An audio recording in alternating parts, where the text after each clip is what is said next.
कराड मलकापूर मार्गावर आता ट्रकमधून सीएनजी गॅसची गळती झाली आहे। सीएनजी सिलेंडरची वाहतूक करणाऱ्या ट्रकमधील ही घटना आहे। सीएनजी गॅस गळतीमुळे काही काळ वाहतूक खोळंबली आहे आणि ही दृश्य आपण पाहतो आहोत। अशा प्रकारे या ट्रकमधून सीएनजी गॅसची गळती सुरू होती, त्यामुळे मोठ्या प्रमाणामध्ये धोका निर्माण झालेला होता आणि आजूबाजूच्या नागरिकांना काही प्रमाणामध्ये श्वसनाचा त्रास देखील सुरू झाला होता।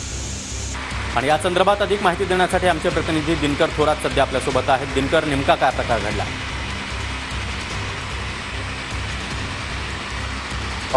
सीएनजी गॅस बाटल्यांची वाहतूक करणारा ट्रक कराडच्या जवळ आल्यानंतर, कराड मालकापूरच्या जवळ आल्यानंतर त्याच्यातला एका बाटल्यातून गॅस लिकेज होत असल्याचं समोर आलं आणि त्याचा मोठ्या आवाजामुळे तिथल्या नागरिकांमध्ये घबराट निर्माण झाली आणि बरोबर हायवेच्या मध्येच हा ट्रक थांबला असल्यामुळं संपूर्ण दोन्ही बाजूकडची वाहतूक काही काळ या ठिकाणी थांबवण्यात आली होती आणि प्रचंड मोठा असा त्या लिकेजचा आवाज या परिसरात येत होता आणि काही काळानंतर त्या गॅस कंपनीच्या लोकांनी येऊन तो सिलेंडर बंद केला, ते लिकेज बंद केलं आणि तो ट्रक आता काही वेळात मार्गस्थ झालेला आहे।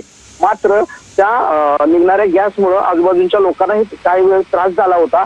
मात्र आता परिस्थिती आटोक्यात आलेली आहे आणि ते लिकेज बंद करण्यात आले। सागर, नक्कीच दिनकर, धन्यवाद तुम्ही दिलेल्या या सविस्तर माहितीसाठी।